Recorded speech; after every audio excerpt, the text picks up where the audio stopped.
Hi, I'm Crystal from Silver Borders, and this is episode 3 of the Silver Borders Behind the Bench.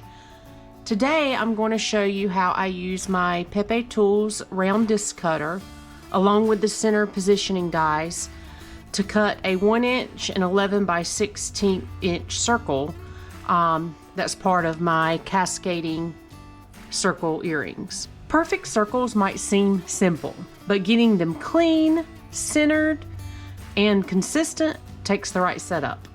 Before I owned a disc cutter, I would saw everything by hand. And while there's absolutely nothing wrong with that, a disc cutter gives you precision, repeatability, clean edges, efficiency in production, especially when you're making pieces like these cascading earrings where symmetry matters. Okay, here's the tools that I'm using to make these. We've got the PepeTools disc cutter with the punches, and then we have the centering positioning dies. We have some blade butter, and I use this brass 2-pound mallet. I like this mallet just because it doesn't damage my dies when I hammer. The most important thing before cutting is a proper setup.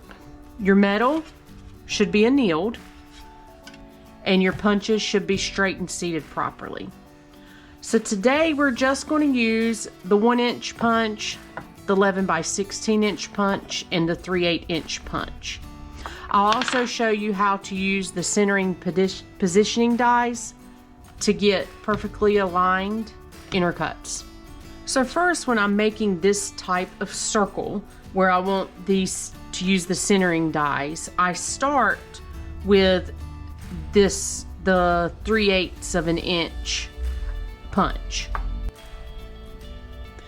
Now, to make sure I don't waste any silver or I don't punch it incorrectly, since I'm starting with the smaller punch and going to the 1-inch punch, you can take your 1-inch punch and line it up with the silver. So however you want to make it, try to get the most use of your silver. I'm going to just kind of put it here, and I'm just going to take a Sharpie and I'm just going to outline the 1-inch punch. So this kind of just gives me the look of kind of where I know to make sure I'm using the metal properly.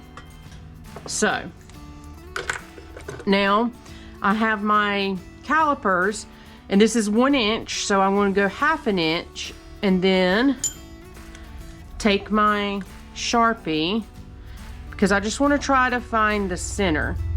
Now, this is probably not perfectly center, but this just kind of gives us something to center here to make sure we're going to be even. So just keep watching, and hopefully you'll be able to see it better than I can describe what I'm doing.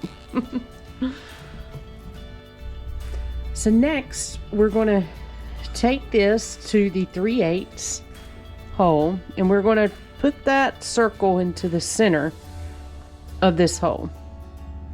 And then this here is your tighten knob. It has open and close, so we're going to go clockwise and close it. Doesn't have to be tight, just get it nice and snug. And then I always take and just kind of put a little bit of bench butter on the end, slide that in the hole, take your mallet and just strike it on top. Watch your fingers, don't hold it here, don't hold your fingers here because you may smash them. So you want to keep your hand away from where the hammer is pounding. You can keep it off, but I kind of keep it here just because it gives me a better hold. There we go. Now it's cut through. We're going to pull that out, and now we have this little circle. So we can use this for something later. I just kind of set it aside because I actually don't need it for these earrings. And then we'll pop that out, and now we have our circle. Okay, so next we're going to use the 11 by 16 inch hole. We're going to slide this in. Then we're going to take this is called a centering die. So we're going to take and put that in the middle. I kind of wiggle it around just to make sure it's nice and centered, and then we're going to tighten it down. Don't over tighten, just secure it. Then I take the 11/16 inch punch and I'm going to put some little butter on it. And then I slide it down into the die and give it firm, controlled strikes with my fingers out of the way.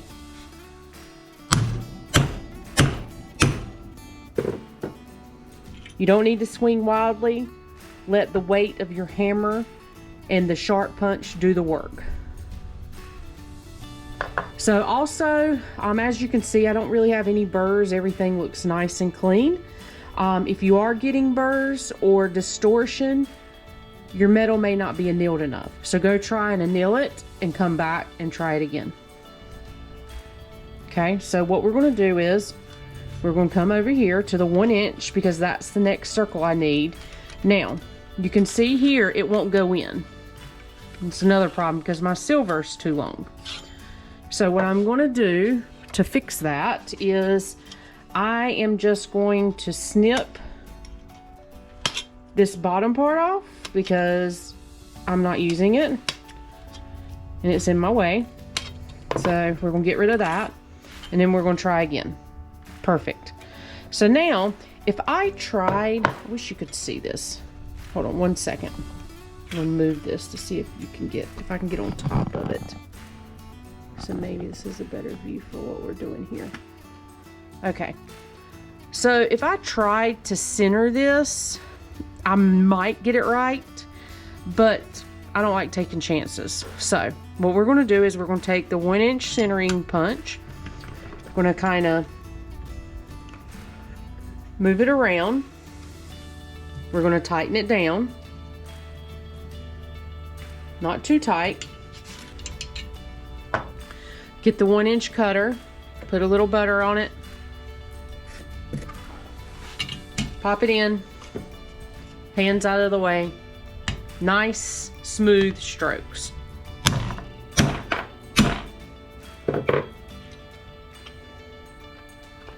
And there we have it. We have, out of that section, we were able to make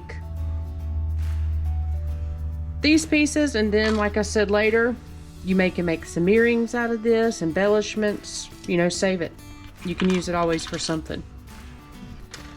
If this was helpful, give it a like, subscribe for more silversmithing tips, and check out my description below for my PepeTools affiliate link if you're looking to add this tool to your studio.